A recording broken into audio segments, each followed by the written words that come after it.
Newly stocked on the shelves is box number 512 with your hosts Aeon and the Lioness, Black trans women, women, and excellent. and defying all life expectations. The show begins Now.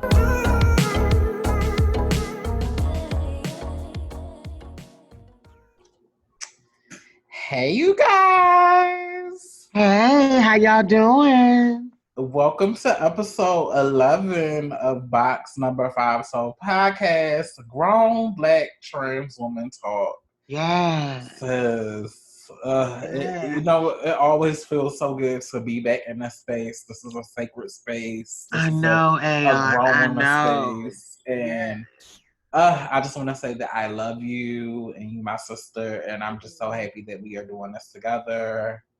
And before we get into today's show, I just want to just take a moment to bring a spirit, energy into the room. Somebody really, really important in community passed on Memorial Day. Kia the Barbie, aka Donna Ling. She was definitely a staple in the ballroom scene. She is a native of DC.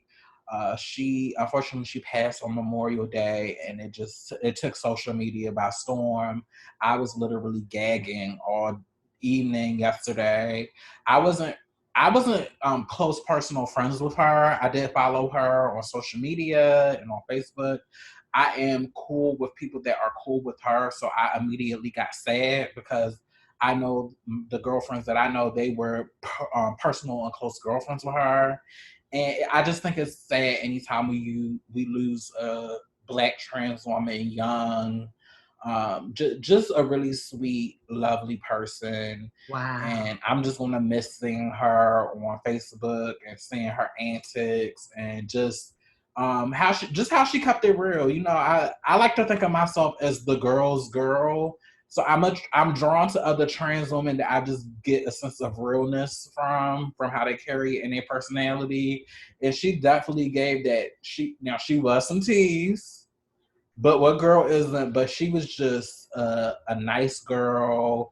I actually got to meet her in person at the Trans March this past September and took a picture with her. So nice, so I know. And lovely. you know what, girl?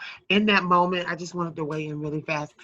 My experience with her is summed up just in that moment when we were in DC. And now you had told me about her. Now Mm-hmm. she's and then not that I had seen her out and about like in community like from a distance type thing. So I knew who she was. I'm not gonna act like I didn't know that, but she was known. Right. However, you when y'all met up in the street and y'all initially clicked, and then I just remember you introducing me to her, and she was just so sweet, and I could see like a genuine smile on her face.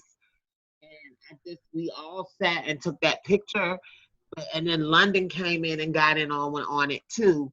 And I just think about that moment, how that's crystallized in the history. That woman had the ability to go to that march, but more importantly, we were able to be a part of it because that's on the march's page and that's on our pages. And so for posterity, there's a moment of this powerful cadre of Black women standing in solidarity. I believe your daughter was also in the photograph, but yeah, it was Mm-hmm. just a beautiful moment. It really was. Yeah, and she is definitely going to be missed. She was definitely a fashion girl. Like I don't peg myself as a fashion labels girl, but the little bit that I do know, I learned from watching her from her pictures. Like I didn't know what a Celine bag was until I saw her with multiple Celine bags. I didn't know what a lot of the high fashion shoes were until I saw her with them. So that was she could definitely dress. Also, she was the first girl I remember that was really into like the makeup thing.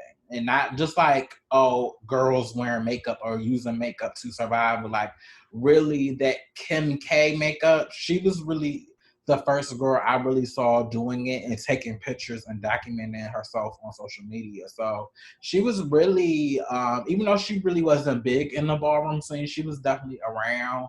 but she definitely innovated stuff and brought a lot of those high fashion influences to the ballroom. And like I said, she was just a real person. I mean, she made her change, like some of the girls made her change. But the thing that I live for the most about her is she wasn't one of them girls that tried to act like she didn't do it.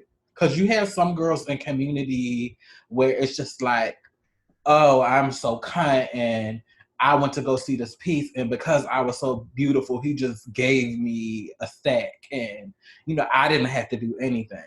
There's a lot of girls that be on that like, okay, girl, you were that kind, but she was the type that would break the game down to you. She even had tutorials and she was unapologetic about what she gave and what she was, and but she was also willing to be honest with a girl and help a girl out, and that that's one of the things that I loved about her, because a lot of girls on that the position that she was in life, they are inauthentic, and I never got that from Kia. So I just want to say rest in power to Kia the Barbie, aka Donna Ling. You will definitely be missed. You definitely impacted the community, and you definitely impacted me. And I'm just blessed that I was able to share space and time with you, and keep on shining and keep on keeping it real and doing the whole manual Sunny in Heaven. And yeah, this is a blow. It's really a blow, but ooh, I was not ready for her passing. I wasn't ready for it. But transitioning That was to a beautiful, sis. Thank you for sharing. whew, transitioning to another development. I passed the bar. I found out on Friday that I passed the bar, and it's just uh it's just a long time coming. Hold on, sis, are you here? I am. Okay, yeah, your mic went out. Yeah, it's just been a long time coming. It's been a lot of work over these 4 years, and it was a lot of work leading up to taking the bar, and also it was a lot of mental work after I took the bar, because I'm gonna be honest, it could have went the other way. It could have went the other way. I am just happy that when I was taking the exam, even though a lot of the material felt uncomfortable to me, I I had prepared and I had trained for months, so I knew that I couldn't leave any points on the table, and I knew that I had to finish everything. And I just feel so relieved. I just feel so relieved, and now I feel like I'm at a point where I can really start my life and start my life the way I want to, and really make money the way I want to make money, and just I don't know, girl. I just feel like I can do anything, and I feel like I can go anywhere now.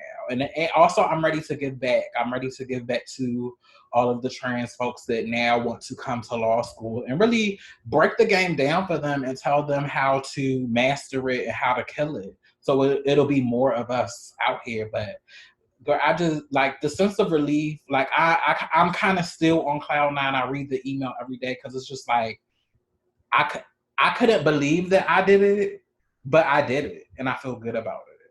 And you should. And I just want you to know, and then so on our podcast, I would like to take the moment to honor you and give you your roses while you're still here.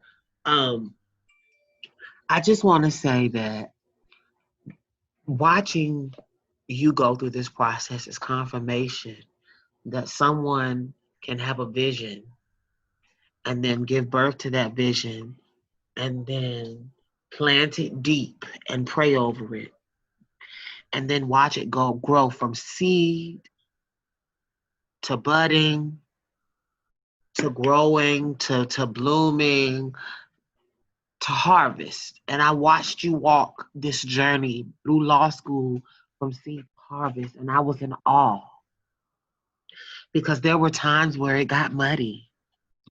There were Right? times where it got dirty. There were times where I watched my sister have moments where, the only way you could protect yourself was to seclude and to do it and really get down into your prayer box and really steal into your spirit and not have distractions so that you could get through the process. But I also watch you be vulnerable. I watched you ask because I know you to be a very prideful woman, as am I. But I watched you lean on community for support, and in your earnest requests, they were answered. And I watched how gracefully you handled that process and how respectfully you used those funds towards the proper way to achieve your endeavors. And then I watched you actually study and labor through the bar. Now, mind you, I left out a very important part there. You overcame even your own personal obstacles that I don't even have to list. This is just what I know of you as a woman and the things that I watch you go through. I watched you endure being black and trans and being forced to choose between the two and not choosing between the two and the blowback.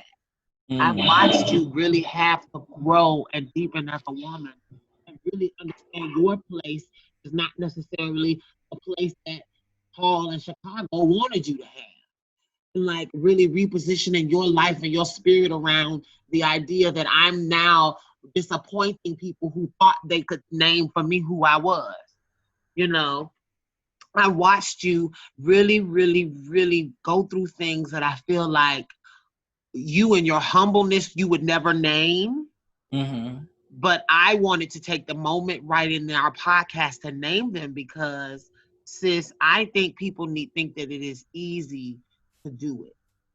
And I say that because they think that people that do it are so exceptional that they haven't had to go through anything. And the beautiful part about you and your journey is that you have been vulnerable. And even though there were times where you had to remove yourself from social media or you got a little less vocal, in the front forefront of the movement, you never lost that core bedrock of who you were. And I remember even in those late night conversations when you would just have to be like, girl, your focus was still on not really compromising your ethics as a community member for clout in law school. And so I just want everyone to know on this podcast that this woman is a survivor of more than you will ever know. And as a black trans woman, she is glowing example of someone who had a dream and didn't just blow it into fruition, but actually nurtured that thing from seed to heart. What you see now in her life and the great blessings that you hear, it's her being able to reap the harvest of extremely hard labor and a very lonely, laborious process of growth, just in general, because she's doing something that not only not too many black women have do, not too many black people do, but as a black trans woman, she's in a league on her own as far as having people that she could reach out. And I'm just glad that I'm a part of the community of women that she allowed in her inner circle and that she trusted me. So thank you, sis. Thank you for sharing your journey on this podcast and your win on this particular passing the bar, because that is amazing on the first try. But also, sis, thank you for just the woman that you are and for bringing all of that good, awesome sauce that is the stew that is Brianna to this podcast, because this is why I know we're going to be a success. Thank you, sis. Thank you for that affirmation. And, thank you for being there because I know that I could lean on you because I know I could tell you certain things about my law school experience and you would understand. You would have that intimate level understanding because you've been there yourself. So a lot of times before I made decisions or I did anything, you were one of the voices that I needed to hear from before I made a move. And I just want to thank you just for being that pillar and being that support. And like the Lioness said, like I'm happy that I've passed, but I'm not doing anything that nobody else couldn't do. But I'm gonna be honest, especially for all of the lawyers, the people that want to go to law school, it takes a heightened level of discipline and it takes a heightened level of having the right people around you that are going to support you because there are so many highs and so many lows. And also, I think you have to be very clear the type of person you are, who you stand for, and what you're about because because law school is not for us, it has this nature of making us conform to what who they want us to be and how they want us to navigate. And then what ends up happening, especially if you're a marginalized person, you end up suppressing a lot of stuff, things about yourself so you can be accepted. And I knew from day one I did not want to be that girl. I did not. It was so important for me to not lose my connection to community, to not forget the reasons why I came to law school and why I wanted to get a law degree, and to give myself permission to still be connected to community. So, because as you're ascending, it's so easy for you to start to feel it and feel that you are better than, or to feel that you have assimilated out of your marginalization, and that's not Yes. true. Sis, you're open right now, and I want us to kind of take a moment here. Do you mind if I ask you a question? Sure. I would like to know, at what point in your law school experience, because I know that our listeners listening right now are like, this is, because this is something that not a lot of people are talking about. And the level of vulnerability that you are experiencing right now, ladies and gentlemen, is something that is a treat to experience, because in general, not many people can actually speak to all the beautiful things that make her unique. And so I just would be remiss if I didn't just take a few moments to ask you some questions, girl. So, as someone who's been through this process, and then you realize, before I came to law school, I was this fully formed woman. I had reached a level of accomplishment in my community. I had built something that I watched grow. So this wasn't like your first. You had also accomplished, you know, schooling before. So this wasn't like schooling was something you didn't think that you could handle. But this process, like you just mentioned, I think in a lot of ways, it could give you this sense of feeling exceptional. And one of the things that I praised you about was that you never lost that touch with community. And so you kind of touched on it just now, but I want to ask, what do you think was the trigger for you to say, this is not what I want. Like when you were in school, and you're just going with the flow and you're learning the experience, and then you start hearing about the things that people are looking to achieve out of law school, and then you start watching people like morph into these personalities as they try to become those different types of people. Like, at what point did you, I'm hoping you could be vulnerable here, like when did you really have to feel like, as a Black trans woman, I need to just be all of me? Um, I guess it didn't come into like right before I started my second year. So like Oh, your okay. first year is Well, all about those core classes and those grades. And then over the summer, there's this thing called OCI, which is short for on campus interviews. And it's basically where a lot of the big law firms do recruiting. And initially, I didn't want to work at a big law firm, but because I was around a lot of people that worked at big law firms and I had mentors that were at big law firms. And because that was the lore of like, if you did really good your first year, people were eyeing you for potential spots to work at the firms next summer. So I kind of went through the process, not really wanting to work at a big law firm, but kind of being caught up in the draw and the money and all of that. But I was doing horrible at the interviews because that wasn't me. Like that wasn't really me. That wasn't really where I wanted to be. And it wasn't until OCI was over and I didn't get any offers. And then I had interviewed for a public interest job at this huge civil rights law firm in Chicago.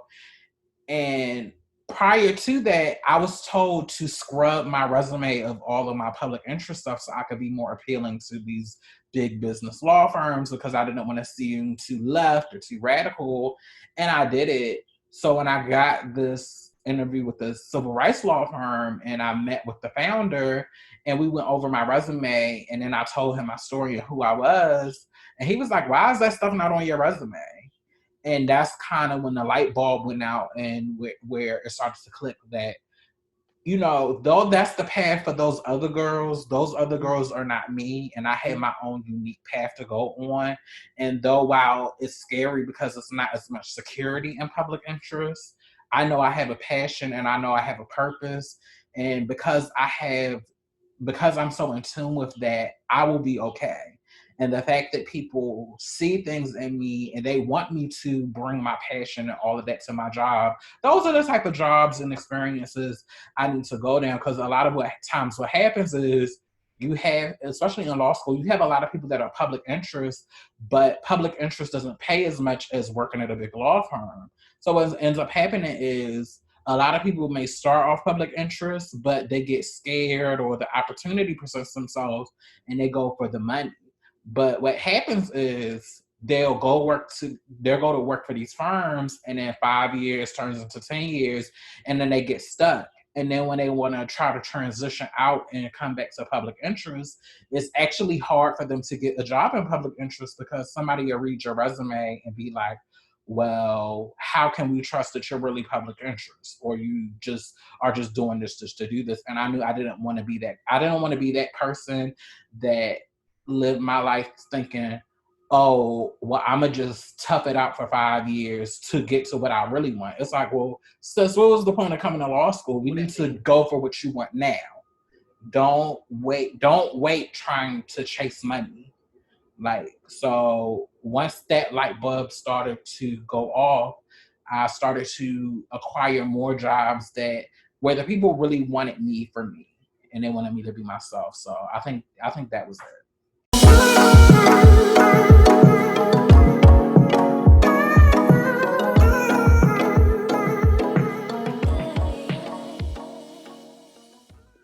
That's dope. That's dope.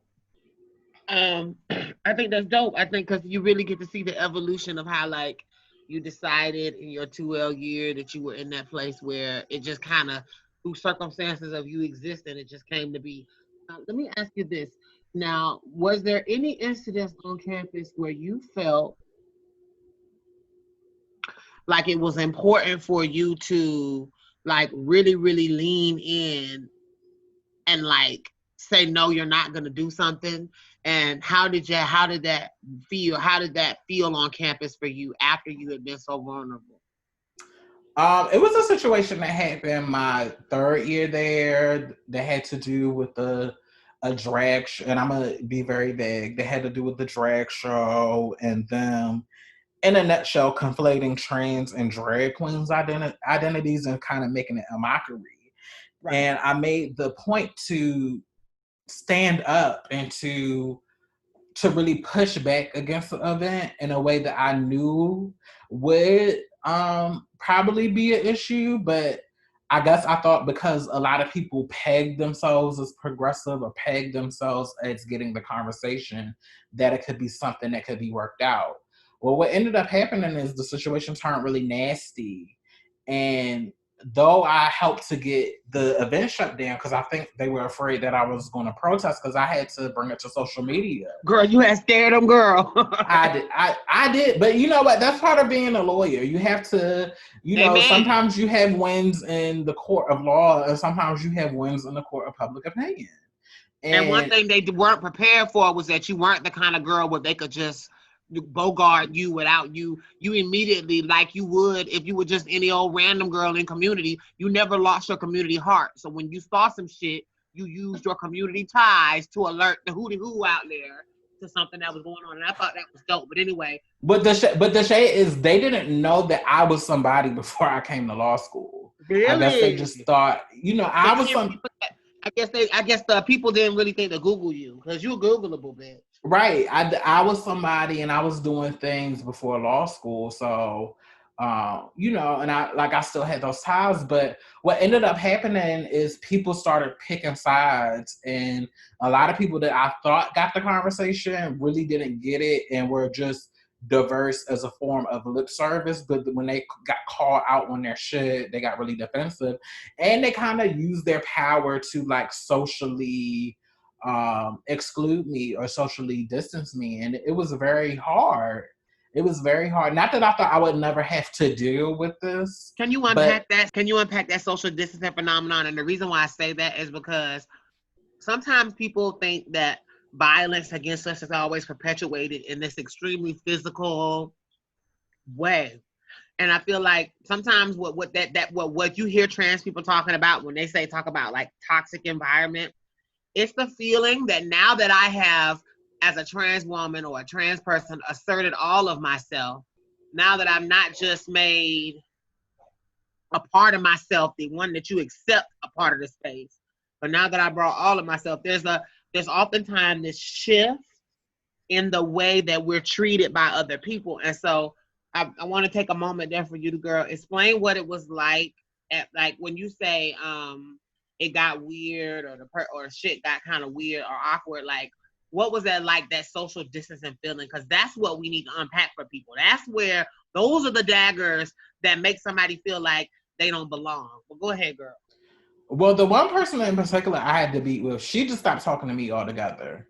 She Oh, stopped talking to wow. me, and then we had a class together, and she was like avoiding me, and she was like the president of our class. But yeah, she was just avoiding me. But then I'm hearing on the back end from other people that she had an issue with me. So Wow. I was like, that's where, and then people that were associated with her that I also knew, like, they weren't speaking to me, or they would see me in the hallway and they would walk the other way, or they were just keeping their distance. Just Right. like, just little things like that. Nobody was being overtly transphobic where they were calling me out of my name, but it was very, I kind of felt like it was the narrative of like, she's crazy, or she's overreacting, or The she's cold being, shoulder. yeah, she's being Did that irrational. young lady play on that social fit, on that, like, on that sympathy card? Did she like get other people to react funny? Because sometimes people do that Well, too. it was, I, from my perspective, it's people that, mentors that we have in common, that I Oh, kind of feel took her side, which is fine because we're all, we're all permitted to do that, and nobody has to be loyal to me. But it's just like, note taken. And then when I would have conversations with them, it would be in the very vein of, well, did you really think that it happened, or did you think, or it would be efforts to like force me to try to interact with her for the sake of, us it being makes you like wonder, all why one. were they so invested, right? Like, why are you so invested? Because now, this one person that, out of all the people that you know, that we know each other mutually, we've had a miscommunication. Not no real like I'm gonna fight you beef. We just happen to have had a miscommunication, and we're not necessarily communicating with each other. And we're just not. It's just not something that has to happen. But the fact that all of these other black cis women were invested in you connecting with this one particular woman, like as if they were somehow going to be absolved or something of their maybe their complicitness in some of that behavior, because by you forgiving her, like the idea that you must forgive her, girl. She didn't mean it, girl. You need to forgive her, girl. And it's like, why are you so invested in that? Did you feel that dynamic? Kind of a little bit, and no shade, I still kind of feel it, Ooh. but I just have to, it hurts to me. It hurts with what I went through. And one thing that I know is, nobody can tell me that the pain or what I experienced wasn't real, because I know that it was real. But over time, you just learn to not take it personal and just move accordingly. Because at the end of Mm-hmm. the day, we all still have to operate and navigate in this profession. Now, that particular individual, I really don't want to be in the same room with her or talk to her again.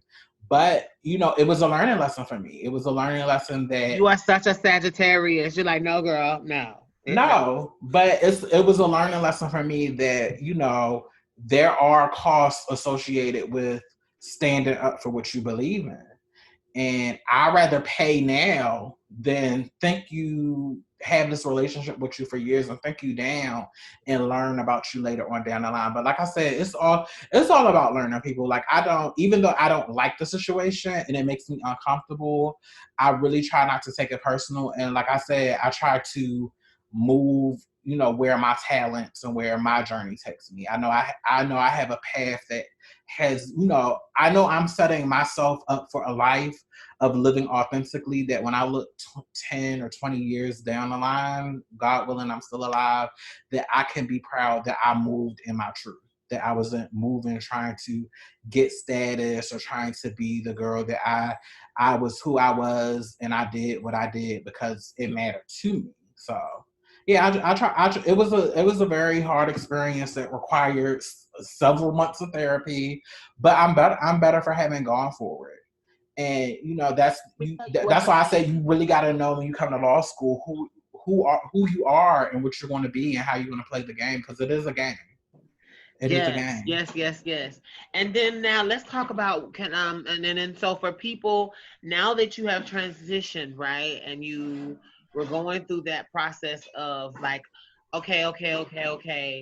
I'm got this to do, I have that to do, I have this to submit, I have this to turn in, I have this to study for, I have this practice exam, I have this test now to take. Now that all of that has come to this like grand conclusion, I just want to know, Mama, how are you feeling? And because I want to record it for, of course, I know because we talked, but Right. I want to record it for posterity. How are you feeling? And I also want you to know, I want to know at this point, where do you see yourself? Because this will be really cool to listen back. Where do you see yourself in the next I want to make it cute so then we can see it and really get, so let's say 2 years. Where do you see yourself in the next 2 years? So the Um. first part, so do the first part. What's the first part? But how do I feel? Yes. Like I said, I feel good. Like now, I feel great. I feel like I can do anything. I feel like I can go anywhere. Like I feel really good. Like I'm really looking forward to my next chapter. I feel like I feel good because I feel like every decision that I made, especially during my bar prep, to be selfish, that I made those decisions for the right reasons, and I don't have any regrets about them.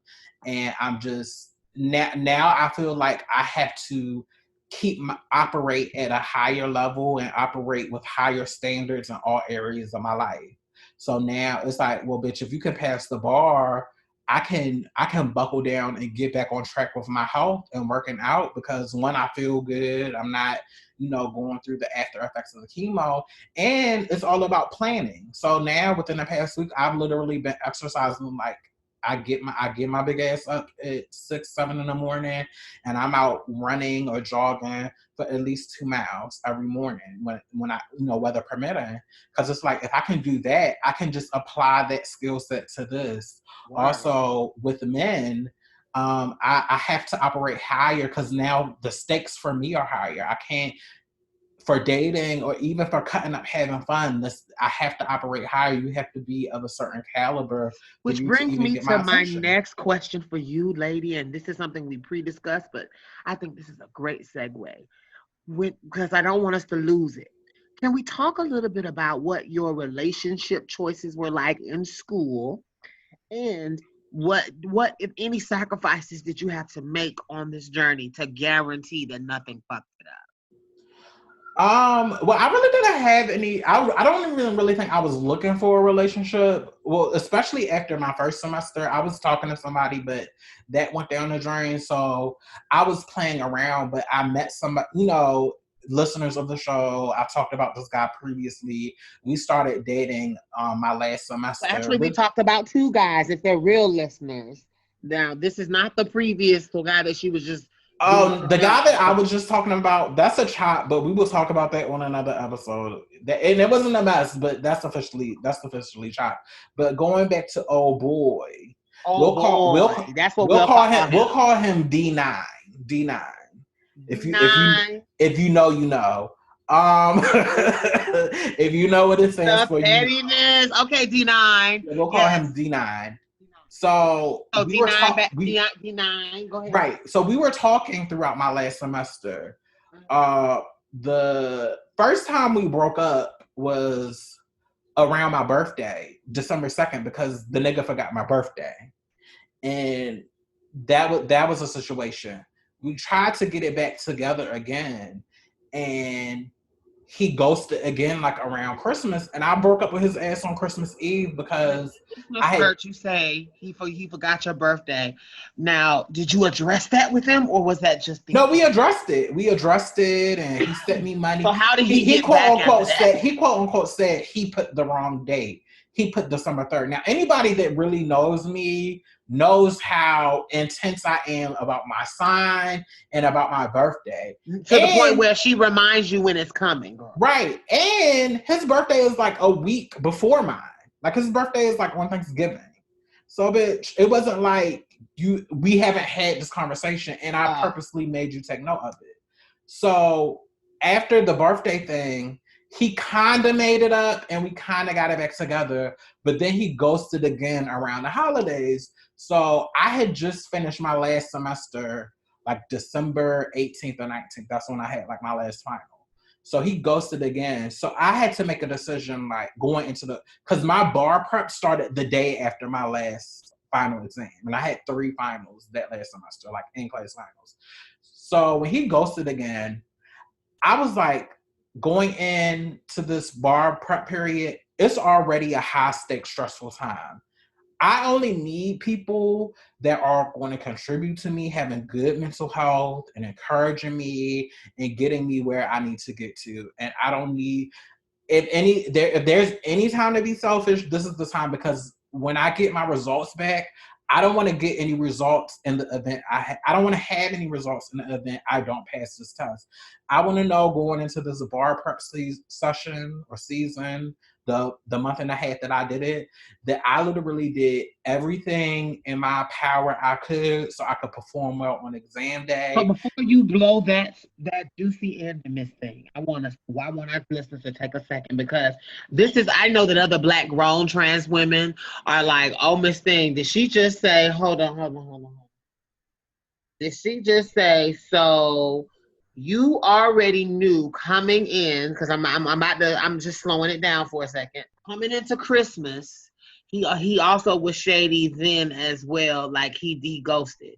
Now, Right. what was his reason for ghosting you? Because see, I think the girls need to hear that part, because somebody would say, well, what could this man must have a dick of gold, or he must have the best mouthpiece ever, like he can talk his way. Like what was because I want guys and girls to know out there that manipulation isn't always some grand big thing. Manipulation can be the withholding of attention or affection until it is convenient.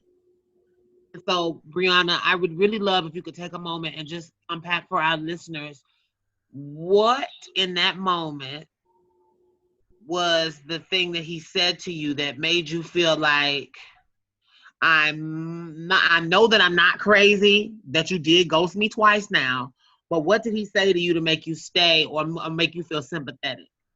What, around Christmas Eve? Well, after, because you said now around Christmas Eve, yeah, when he did, yeah, what did he say to make you feel sympathetic when he ghosted for that second time? Well, the thing is, he never gave an excuse around that time. That was part of the reason why I deaded it. He didn't give an You excuse didn't until even, he. it was just okay. Like when he got back into your life, I know y'all probably had a conversation. He didn't really, he wasn't really forthcoming. Okay, so that third time when he came back because he had adopted his family, he said it's because he was dealing with the person that died, like he was taking care of them. But the first time around my birthday and around Christmas, he never said that, and that was my issue with him with the communication. You know, So do you believe he's lying about the death, or that the death actually occurred? no, the death actually occurred. Like it was, So who passed? one of his parents. Oh, and so the loss of a parent, as we know, can be a severe thing. And I'm sure when he told you that, you were sympathetic. Right, definitely. I got it, but my thing is, don't treat me like I'm not an adult, like I couldn't have gotten that, or that I couldn't have. I would have fallen back to give you time, but to me, it was still kind of selfish and kind of manipulative. Even though I had sympathy, and you knew what I was doing on my end, I And I also want to remind our listeners, this also was a pattern of behavior that existed preceding the death. It's not right. as if in this moment she, wasn't And doing, continue after the death. even in a way that was actually kind of hurtful because he would ghost in such an abrupt manner. I think that also is worth sharing. Right. So Christmas, I didn't get any excuse, and his thing was he didn't know that he had an issue with communication so now, which I don't believe, you being way older than me.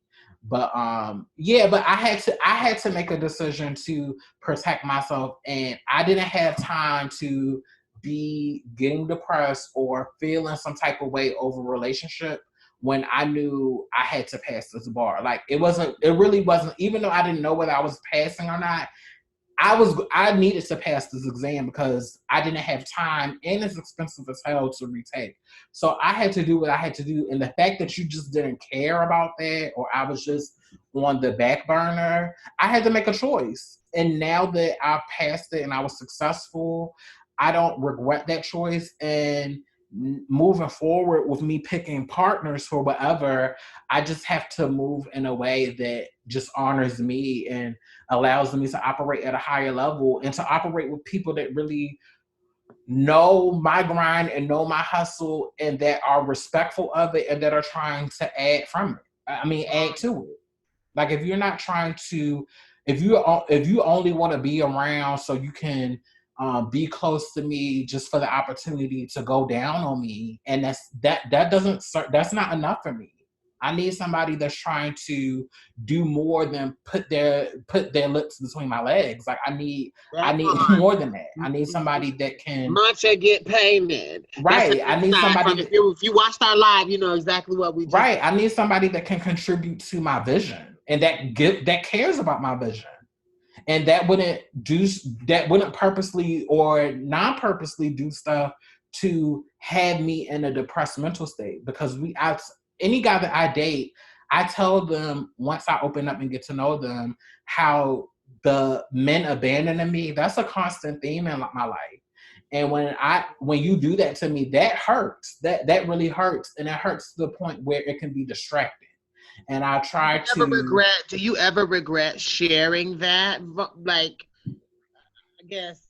No, because I see it. Even when I was dating him, I always had it in the back of my mind that if this doesn't work out, this is just preparation for who I'm supposed to be with. So it's all ninja training. To me, it's all ninja training, and ninja Come on, training meaning, bitch. no, ninja training meaning, um it's one thing to talk about knowing your worth and walking out or walking away when somebody is not serving you. It's another thing to actually do it when you're in the thick of it, and when you are in the emotions of it all, and when you're in the feeling of I don't want to be alone because I don't know how long it's going to take me to find somebody else again. But you kind of have to go through the motions and know what it means to walk away and cut all ties and just live your best life as a single person and be hurt, but not be hurt enough to the point that you're just shut down and you don't want to have new experiences with new people. And it just Yes. prepares you so when somebody else comes along, like the therapist, and appears like a nice guy in the beginning, but is low key trying to pull the same card, it can be like, oh, no, no, boo, I just went through this, so I'm cutting this off now. So Right. no shade. It's like I don't regret anything at all, and I'm happy that I chose myself. I chose myself on Christmas Eve. Most girls wouldn't want to do that because it's like, oh, this is the holidays. No, I have things that I have to do in life. I have a calling, and you either with me or you are against me, especially in that moment. And I had to make a choice. Women in general, I said, I feel like that's a choice that I feel like not a lot of women are able to make. And I feel like we need to remember as a community that our strength comes in our ability to hold ourselves as precious.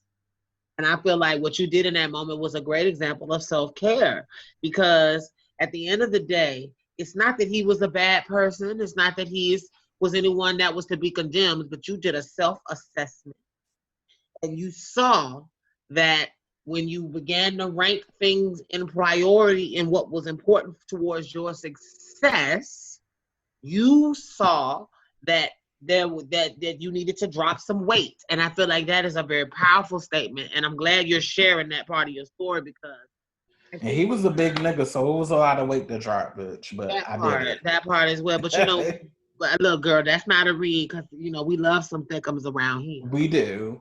So it's all love, fellas. It's love. But um, I think now I would like to go back into my second part of my question, which was, where do you see yourself in the next 2 years? I feel like that's a good segue. Um, Well, I see myself either coming off of another fellowship or another clerkship and just getting deeper into the practice of law and just exposing myself to practice in as many areas as I can practice in. Long term after that, I used to want to be a judge, but now I'm not so sure on that only because I'm a girl that loves her freedom and I make choices based on how much freedom I'll have. And judges really don't have a lot of freedom. Explain But that to our viewers, because people would say, "Oh, they get to make decisions," well, but they what do get you to make mean? decisions, but as far as your life, you have to move in a very particular way because you can't appear partial to anything. So a lot of the ways that I engage in social media and I share my opinions, if I became a judge, I wouldn't be able to do that because that those type of things could be used to invalidate my credibility. And when you're a judge, you just have to give up a lot of power. And me being honest with myself and the core of who I am, that's one of the things that I enjoy, being able to speak my mind and being able to connect with folks and be out and open with folks. And when you're a judge, you just have to be very careful about who you move with and who you associate with because those things are can always come back to be used against you. So I used to want to be a judge, but now that as I've gotten more experience and knowledgeable about the legal field, I don't think it's something that will work for who I am. I definitely am interested in running my own firm. I don't know what my practice area will be, but eventually I'm going to get to the point where I'm making money for myself and I'm able to sustain myself. Because when it's all said and done, I don't want to work for anybody else. I want to make the shots. I want to call the shots, and I want to be in charge of my destiny and in charge of how I make money. So that's the long term goal for me at the end of all of this. But yeah, it takes a lot of sacrifice and it takes a lot of discipline to get there. And like I said, I'm not doing it. Nobody else could do. All it takes is planning and preparation and having the right people and the right team behind you that believe in you, honey, and that are willing to put you on. No shade. Thank you for sharing your journey with us, Brianna. And if you guys would love to follow more of her journey, feel free to follow her on her social media platform at Brianna Jenkins, Brianna J Law, on Instagram, Oh, it's and now also please. Brianna. It's now Brianna J Esquire. Uh, well, excuse me. At Brianna J. Esquire on Instagram. And also feel free to follow us on box number 512 podcast, Black Grown Trans Woman Talk. And Right. thank you so much for that, though, Brianna, because having you as a part of this platform is powerful. And thank you so much for sharing your story because I know that regardless of what life comes, I'm excited to say that I hope that in 2 years, and there's some trans woman that can hear this bit of information that we put out there. And hopefully in 2 years we're still doing this. But I want to say that I hope in 2 years you're able to inspire someone else with this story to push past the obvious no's in life and to live in defiance of other people's expectations. So thank you. Hey y'all, this is Aeon. This is the Lioness. And you're listening to box number 512 podcast, Grown Black Trans Women Talk. And we just wanted to remind you guys while you're listening to subscribe, rate, comment, follow us on social media, and share our podcast. And we wanted to let you know that we just started a new feature, Grown Black Trans Women Talk Live on our Facebook and our Instagram live pages. And I'm going to turn it over to the Lioness so she can tell you what to expect. Yeah, so you can expect hot, new, exclusive content. You can expect us having conversations about living, loving, laughing in the pursuit of all of our successes. You'll be hearing us have enlightening conversations with other people. It's our way of connecting with you, our listener. We want to make it a multimedia experience. And so please follow us on Facebook Live and our Instagram Live for more exclusive content. And now, back to box number 512 podcast, Grown Black Trans Women Talk. Girl, bring us into our next topic, Miss Thing. I feel like when you transition or like when you are queer and Black in your family and when you're young, people kind of have like a hands-off relationship with you. And I personally feel like a lot of people don't want to come around until they feel like you've made something of yourself or they feel like you have really accomplished something that they can brag about. To kind of add on to the fact that, oh, she's trans, but she does this, and she does this. You're trying to go in. Huh? You're trying to go in. Well, not going in. I'm just noticing. No, girl. I support it. Go in, bitch. No, go I'm in. just noticing. I'm actually giving you life, ma'am. No, so my mom. So I talked on the phone to my mom the other day, and she was just saying how she's told certain family members that, you know, I passed the bar and I graduated from law school. You know, which is fine. Parents are supposed to brag on you. Da da da. Right. Some family members that she's mentioned, like I literally haven't heard from them like since I was in high school, or we just don't have a relationship where I call them on the phone, they call me on the phone, or so it's weird to me that like you guys are excited for me or you want to do stuff for me or you want to send me things now. But it's just like, where were y'all like when I was young in my identity and like nobody was kind of around or nobody was, you know, like nobody was saying they were proud of me when I decided to transition or when I had to stand up for myself. But it seemed, it's just kind of weird that, you know, the relationship. They didn't want me. Now I'm hot. They all on me. Right. It's just kind of weird that the relationship is mended only because I've done something that is like great in their eyes or is kind of traditional. You know what I'm saying? So, and I'm not going to, if the relationship happens, I'm not going to try to shy away from it. But I'm just always going to have that feeling in the back of my head, like, where were you? Where were you during the hard times today? Where were you when I was down and out? Where were you when I had to figure out how I was going to pay to get my name changed? Where were you when I got fired for being like? Where were you then? So it's just that kind of thing in my mind. And then I had another phone call with my mom. And we'll probably talk about this on another episode. So I definitely have a family member who is totally resistant to the idea that I am a trans woman and dad names me and all of that jazz. And this is my mom. Is this family member close in proximity? Like an age? No, I'm saying, yes, I'm trying, because I want our viewers to get why it even matters, this other person, because we know that people who don't mind don't matter. But in this way, this family so like she's about 20 years older than my mom, but you know, why it was such a problem for me in the beginning is I had a close relationship with this aunt. She lives in the South, and my mom would send me to her house every summer, and you know, we had memories, and we had a relationship. I had a relationship with her when, you know, before transition when I was a child and all the way up until I was in high school.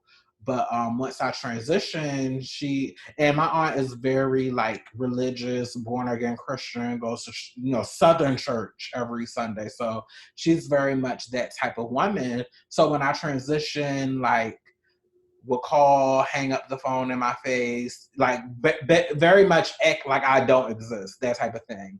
And for the longest time, it has caused a strain on me and my mom's relationship because my position has always been like, if I had a child and my sister or somebody tried my child because of their gender identity or whatever, that would be the end of that relationship.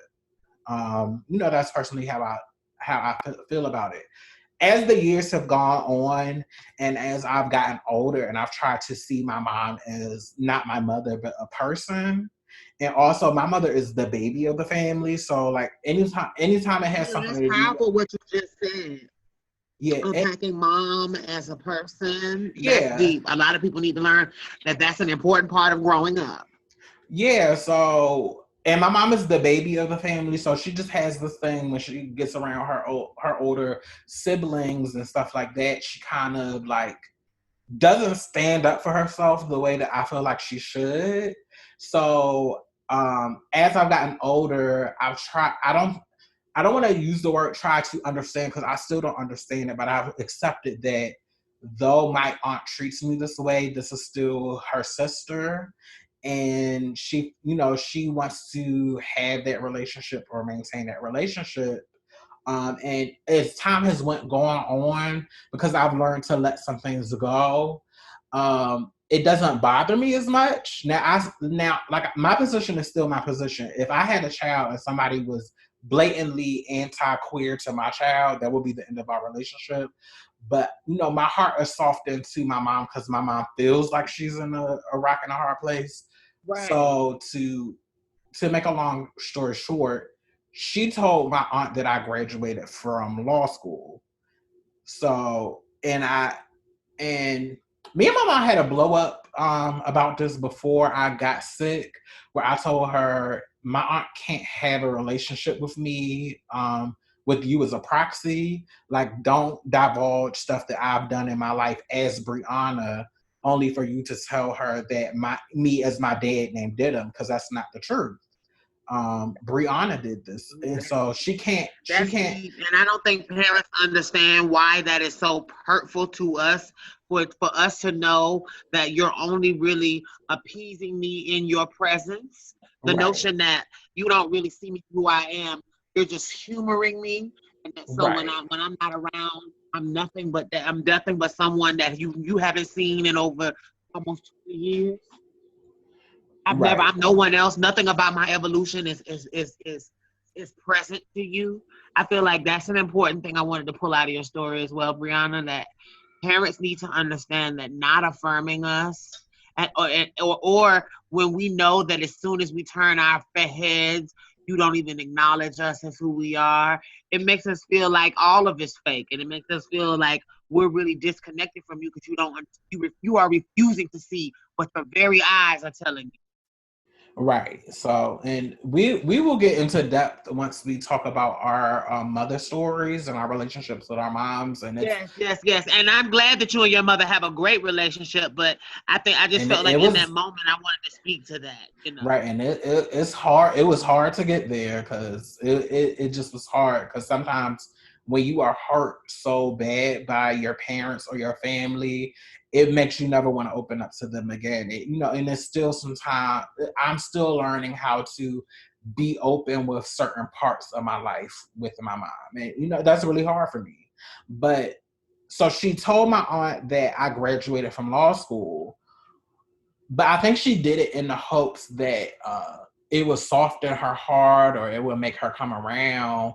And she called me and she was very like upset that my aunt was still dead naming me and that she wasn't coming around. And I was just listening to my mom. I'm like, Mom, when are you gonna let this go? Like she like one thing I've learned about people that are like people that don't want to get it, they're not going to get it. And I could become the president of the United States, but because the very core of who I am is against her beliefs, it's not. And part of me sees that little girl in my mom that wants her big sister to like accept her and be proud of Oh, her. But just me knowing people, Like it doesn't matter what you do. If somebody doesn't like you because you're trans or you're queer or they want to be hateful to you, you could save their life. They're still going to hate you. So I'm just praying that my mom can like let that fight go. Cause I know in the back of her head, she wants a day where my aunt and I can, and I know she would never say this, but I can tell she wants us to have a because there's been times in the past where it's like, well, if I set up the conversation, would you have it? And I told my mom point blank, no, because you just can't change people's hearts. And that's just not a safe space for me to have a conversation. And I at 31 am not going to go somewhere where I have to negotiate my name and my pronouns. Like that should be a given. And like, And listen, sis, and you don't want to put yourself in a situation where your mom and your family is upset, because I have had to read the face off of an right, auntie who thought that they right. weren't going to And get it, I'll that I'm do it. grown. I'll do it. You get I what don't I'm want to do saying? it. I don't want to do it, but I'll do it because at this I point, know you are the wrong thing. right, the gloves are off. But even beyond that, no matter if I read her, she's still going to be her. But I think it just, I don't know, it troubles me that my mom just won't like let it go. She feels like she has to make a choice. But it's just like you really don't have to make a choice because I'm living my life and I'm happy and I don't need nobody's approval. And like though I really don't care for my aunt, I don't be thinking about her. I don't be thinking about her. And because of the beauty of my community, I've been able to build family and create friendships and memories and bonds with people that give me what she used to give me, or that give me what a lot of my family members used to give me. So I'm good. And I know it's kind of like, so every time I come to Atlanta to visit you, I can tell that some of my family members don't like that I'll come to Atlanta and I'll stay with you and T Air, but I won't even call them to let them know that I'm in town. And it's just like, well, that's just a consequence of how I didn't feel love and I had to, build family with other people. And that's just, and I know when I go to the Lioness and her husband's house, I don't have to worry about being misgender. I don't have to be worry about being called my dad name. Because when I go to you guys' house, that's not even an issue. So I can tell, especially when I was coming down to visit y'all and y'all were taking care of me when I was going through chemo, I can tell they really felt some type of way that, or they were hurt that I didn't reach out to them first. But it's just like, that's the consequence. Every action has its consequence. So that's the consequence of you withholding love from me or acting like I didn't exist. I At had the to end of go the out in the day, world part and of your healing too. I was just saying, I find it, what's interesting about what you're saying also too, in the dynamic of how, like, I feel like sometimes I feel like our allies are well intending, but what happens is they haven't yet gotten to that place in their own advocacy where they feel like they can represent for their loved one or the person that they're an ally for in the way that they want. And what they will do is they will assuage that guilt by then telling me or calling me, because this is what happens in my life sometimes. Somebody will not have been the best ally. And then they'll call me to tell me how their friend is transphobic and how they said this and it just made them feel away and they couldn't believe that the person said it. And the first thing that comes to mind when I hear that is, well, what made them feel comfortable saying it amongst you? But right. even when I get beyond that, because see, if you have already been, if you've been the ally you're supposed to be, they shouldn't even feel like it's even possible for it to come out of their mouth if they're talking to you.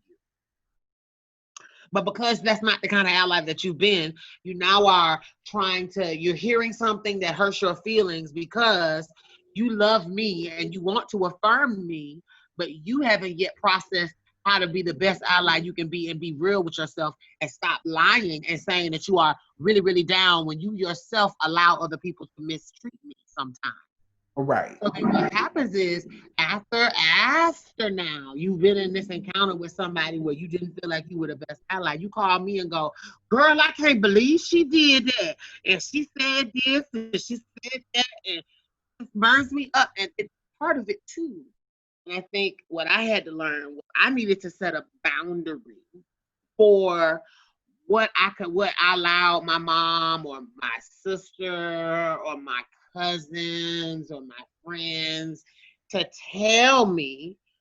I put a boundary on it because if I wasn't there, one, I don't really need to know because I expect that there are going to be many fires that you as an ally are going to deal with. And people are going to say things to you about me that are going to be problematic. But if you have snapped it like you should have, it should not be anything that you have to come vent with me about because really, mama, really, sister, really, cousin, really, friend, there's nothing that I can do. You're telling me about something that I wasn't privy to, about a situation that I was not about, and you're telling me this why. There's nothing I can do at this point but feel a way about you and the other person. When really your goal is just to try to minimize slightly the guilt you feel. Maybe you didn't show up in the way you wanted to. And I think we got to process that's not always fair. If I wasn't there, it's okay to pay it. It's okay to say, this is not what you're going to do. We're hanging up the phone and that's that on that. And then keep that and not come back and tell me. Because sometimes it adds to the trauma of my life to know that you're affected by how someone else is feeling about me. Because I don't mean any harm, but it does put a stain sometimes on things that we go through in our lives when other people tell us how other people felt about it. And it's like, I didn't need to know that. And then the fact that I know that now makes me feel kind of a ways in general. You get what I'm saying? And then she told me she hoped that my aunt would send me something. I'm like, no, I don't want her sending me Right, nothing. like that. Like now, if you weren't feeling bad because your mama feeling bad, it's like I hope she sends you something. Like giving you No, that like that I've been doing fine. I've been doing great. I've been surrounded. I've been good. Though my family situation outside of my immediate family is not what I want it to be, I've been blessed. I've been blessed. And I think I had more friends and more like LGBT family relationships than I do actual family. And I'm cool with that. I'm cool with that because I don't like that feeling of going to like your blood family situation and you are just waiting for the moment where somebody slips up. Like that doesn't feel good. And I don't care that, oh well, I've known that you just can't expect me to get with the program and I'm known you. No, that's not good. I don't feel comfortable, and I've given myself permission to be selfish and not put myself in spaces where I'm not comfortable, especially on my free time. Like if you Mm-hmm. can't get the pronouns right, if you can't get the name right, I can't fuck with it. I just can't. In order to prevent, because I don't want to be that. Like as you get older with your family, or for me, I don't have that fight in me as I get older to feel like I have to fight you on my identity. It is what it Right. I is. don't even want to have it. So if I have to even think about it, I'd rather not. I'd rather I not exist to you.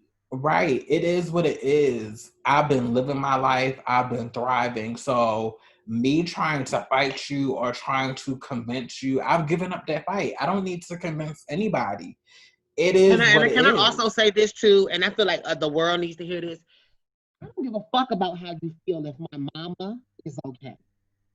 If my mama has to call me Samaya, if my mama has to call me Brianna, if my mama has gotten with the program, bitch, you're gonna get with it or you're gonna get the fuck on. She brought me in this world and she got with it. And I just want to put that in the space for our listeners because I feel like it's some people that really got some false sense of power and a false sense of like entitlement, and they feel like by holding on to a dead name or by treating you a way that they have some kind of power. Bitch, you have nothing over here. No, nothing. And just like you don't see me, I don't see you neither. See, that's what bothers them. And the reason what keeps them stewing in their juices of hatred from afar and throwing little toxins at people that they can get that are our vulnerabilities is because they know deep down can't live in their authentic selves. Meanwhile, you shine bright like a diamond because you're a unicorn to them motherfuckers.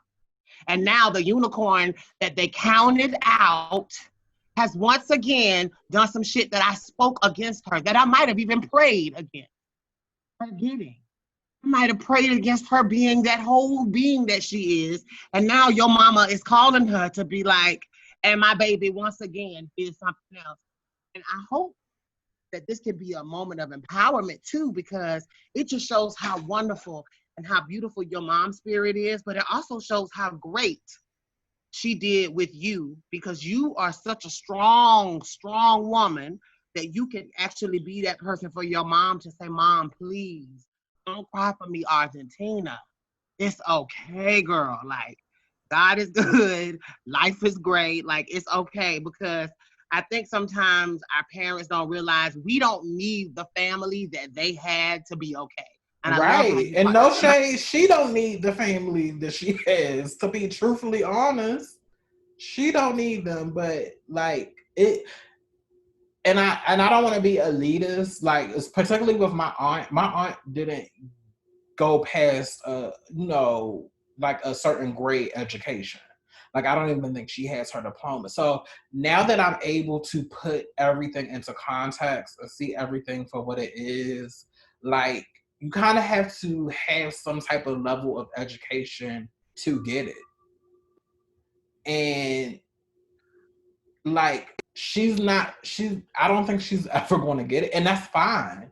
That's fine. And I don't, point that out about her education and her socioeconomic background with her working at the same job for X amount of years. Like, you have to like I said, as I get older, I learn not to take it personal.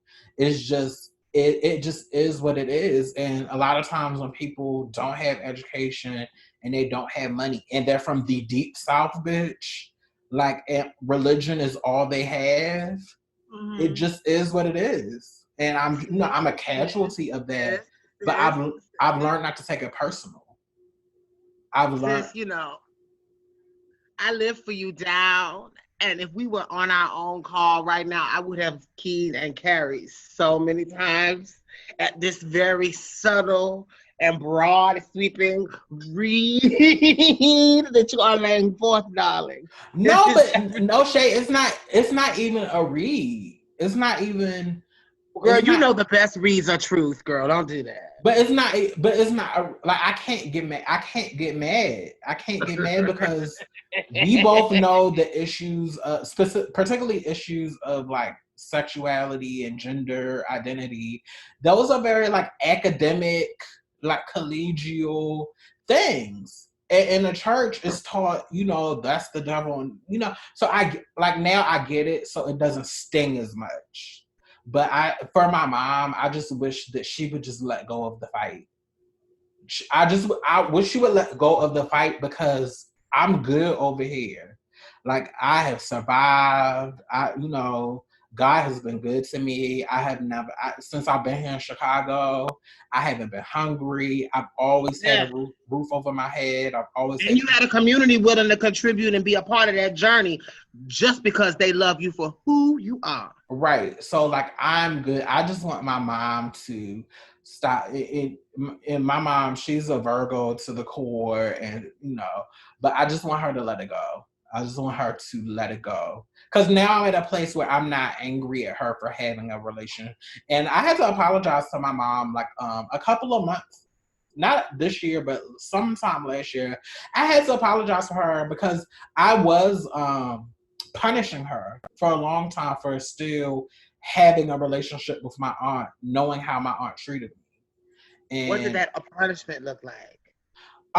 just putting my friends and stuff over her. Mm. Just always choosing them over her, and then not even trying to really wanting to have a relationship with her. Like, I was very angry at my mom. I was very angry at her. I don't want to say that I hated her, but I did not like her.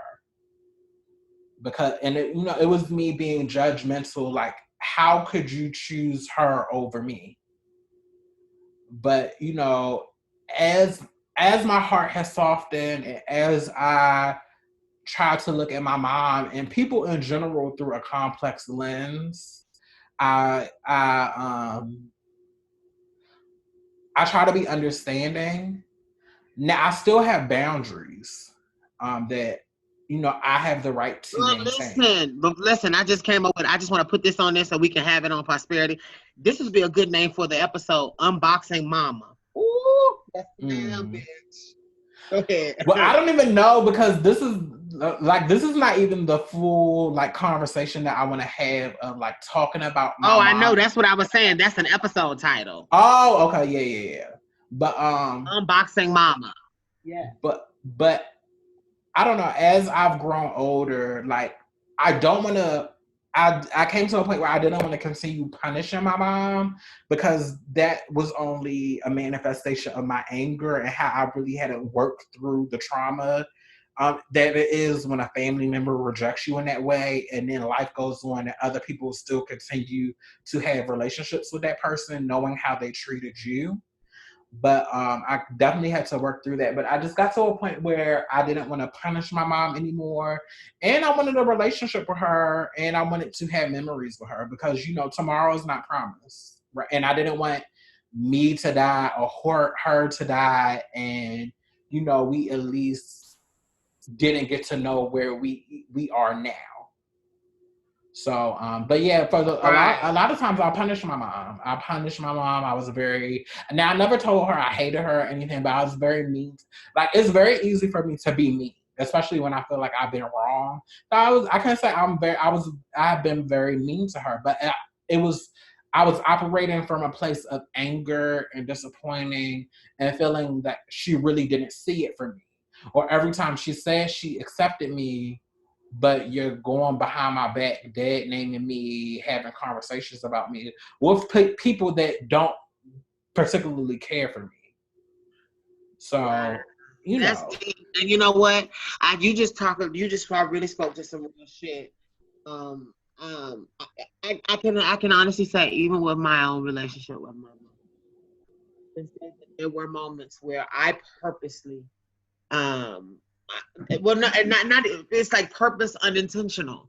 Like I was aware that I felt away, but because she and I hadn't gotten to a place where we could have a conversation about it, or able to really unpack it, because it was still so traumatizing for me.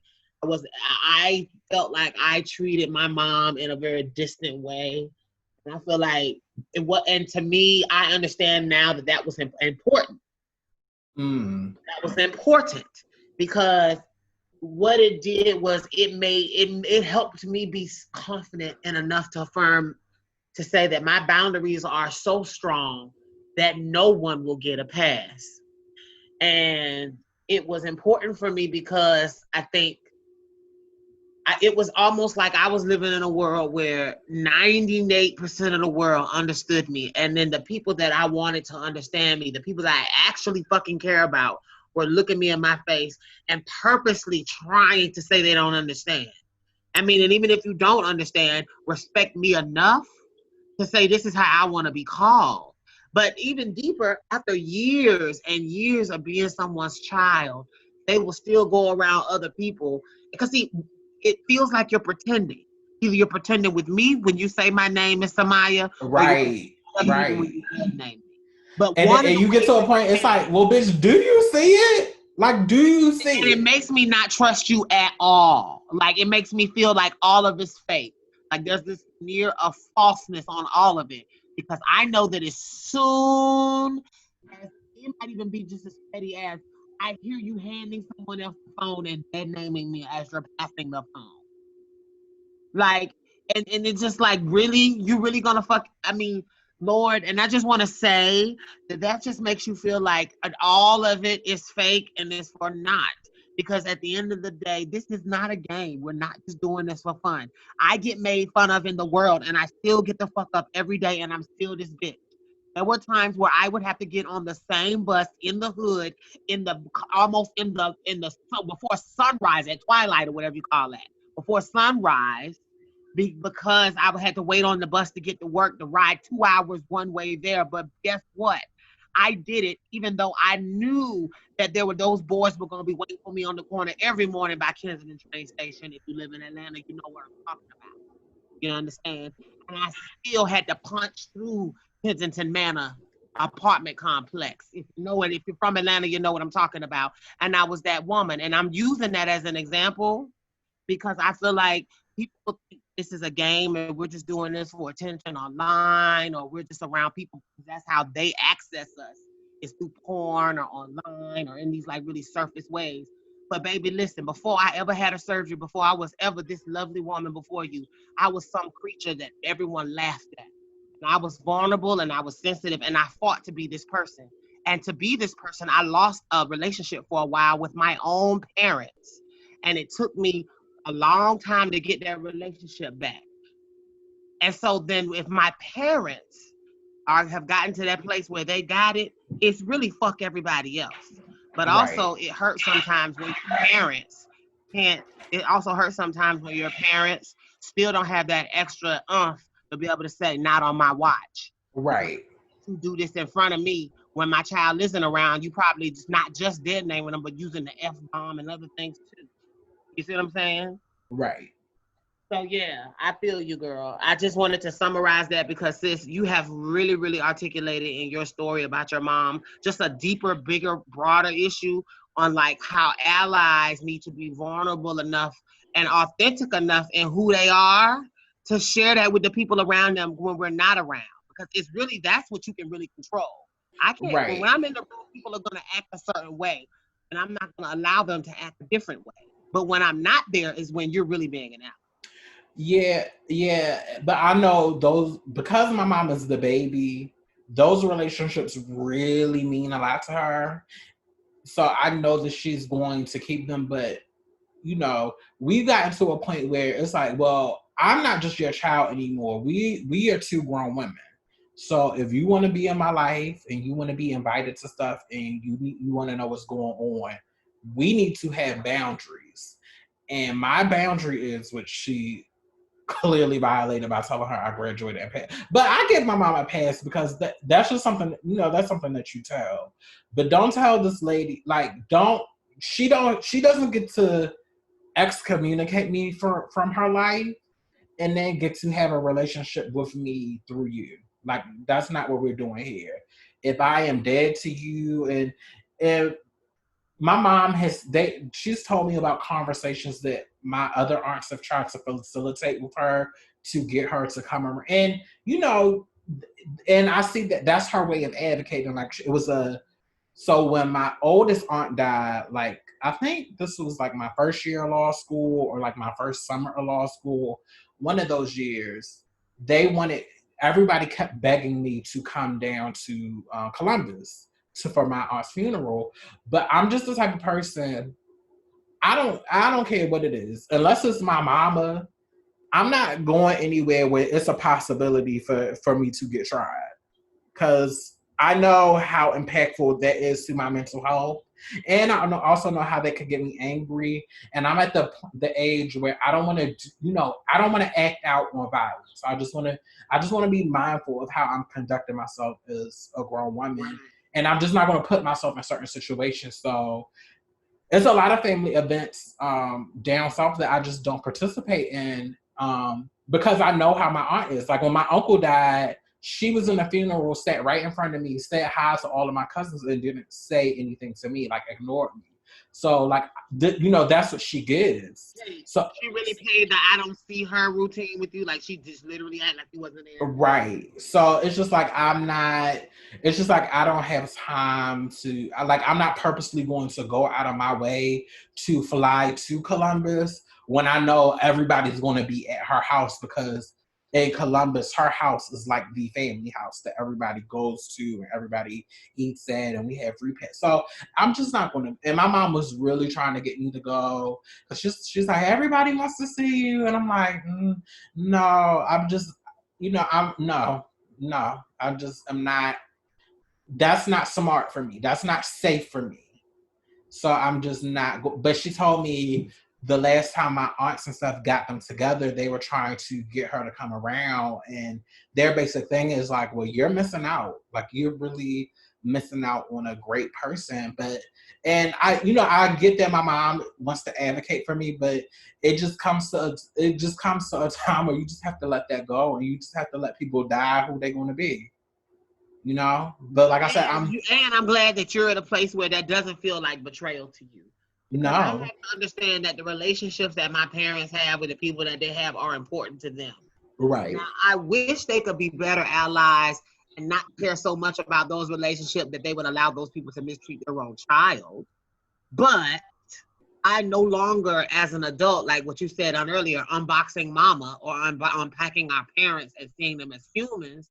I now, like what you were saying, see them as people enough that I don't judge it, because I understand that these people's whole worlds that existed before we came into the world are important to them. And right, those people will never have the relationships. I will never have the relationships with those people that they do. So I no longer see it as a betrayal that they're not willing to throw away all that they know for me. It just is, and it's not that we're asking necessarily that our parents throw away anything. But I think if they only knew the power that they had, that they would be able to advocate and at least say, hey, hey, hey, you're not in this conversation, this is the box. We're gonna keep this in. You get what I'm saying? But I respect that our parents are doing the best that they can. And I feel like that's right. important to acknowledge. And I think my mom did tell me one time where she had a conversation with her, and she told her that like, oh, you that like that's still my child, so you can't disrespect my child. So my mom has told me that, but my aunt, I haven't talked to her since I graduated from Morgan. Because I remember I invited her to Morgan, thinking, extending the olive branch, and the bitch sent back my invitation with some daily bread scripture. And girl, that like Wait. Well, first of all, girl, I know you upset, but we want to, you're not gonna call no. But your aunt sent you essentially a little hate piece, girl. She right, sent that.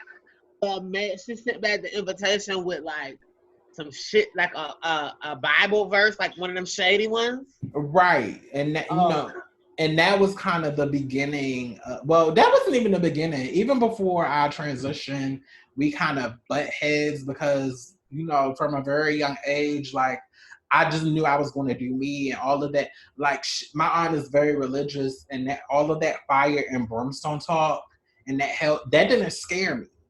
Like that just did not. I'm just not one of them people that you can scare into doing stuff. And like the whole fire and brimstone talk and going to hell and gates, that really didn't do anything for me because I just don't believe God would make people like this. And I just personally, I just don't believe that. And so we kind of, the seeds were planted early for us to have a difference of opinions. But that when she did that for graduation, and then I called her to confront her on it, and she didn't even want to talk to me. And then like I called her, and she went off a little bit, and then she just hung up the phone. And every time I called, she would just hang up the phone, hang up the phone, hang up the phone, hang up the phone. So that it was very traumatic for me. But in that moment, I knew that like, bitch, this is for real. Like this is for real, and she really doesn't. And like now, I truly know what it means to be like shunned by a family member because I am trans or LGBT. And no shade, that was kind of like the start of my activism because I felt like I think that's why I go so hard in my activism because it's just like I see you and all of the people that hate me or against me. So I kind of think that's why my activism is set up the way it is because it's like, bitch, I'm really fighting you, but so yeah, that's just the origin of it, and yeah, girl, dealing with family is hard. That's why it's so important for me to have form families, and that's why I'm blessed that having this experience, being trans, and meeting all of these people who have like experiences, and us really creating family amongst each other. That's why I go so hard for my sisters the way that I do, Yes, because yes, yes. we are all cut from the same cloth in that regard, and we really, when it all comes down to it, we really need each other, because a lot of times our families, you're lucky if you are born into a family that gets it, but for a lot of us black people, they don't want to get it, and Exactly. they can make it really hard for you. So I feel lucky that even though I do have blood family in all over Georgia, that I have people that are not my blood but feel just like family, and I know I have somewhere to lay my head. You know. That part. That part. So sis, this is a great time, I think, for us to maybe switch up topics. And unfortunately, this is just one of those days where it's just a lot going on in Well, general. well, Like, well, sis, we are actually well over an hour, so let's pay it. Yep, yeah, so pay I it think we should. does. I think we should end this episode here. We did not mean for this to be this long, but Oh my God. yeah, we did not Well, mean. we have these topics we'll talk about next time because unfortunately they're but all the Or topics. or we could you could see us talk about the topics, or when we do black grown black trans women talk live on Friday Yes, you from know our what, girl? Facebook That's a great page. idea. Yes. So we will see. Well, this episode will come out on Friday. We will see you guys sometime in the afternoon. Make sure you're following our Facebook page, and we will finish up this conversation on Friday. Until next time, stay safe, you all. And yes, I also want you guys to remember to like, follow, and subscribe to us on our Anchor page. And also remember to donate if you love the experience and you like to be a part of the experience to go more. Go on to Anchor and hit donate. Like, follow Thank also, and subscribe to us on Facebook and social other media platforms. Thank you. Bye. See you guys Friday for the live. Bye. Thank you for listening to box number 512. And don't forget to subscribe and like all of our pages on social media. And don't forget to subscribe so you can see what we'll stock on the shelf next week. Bye.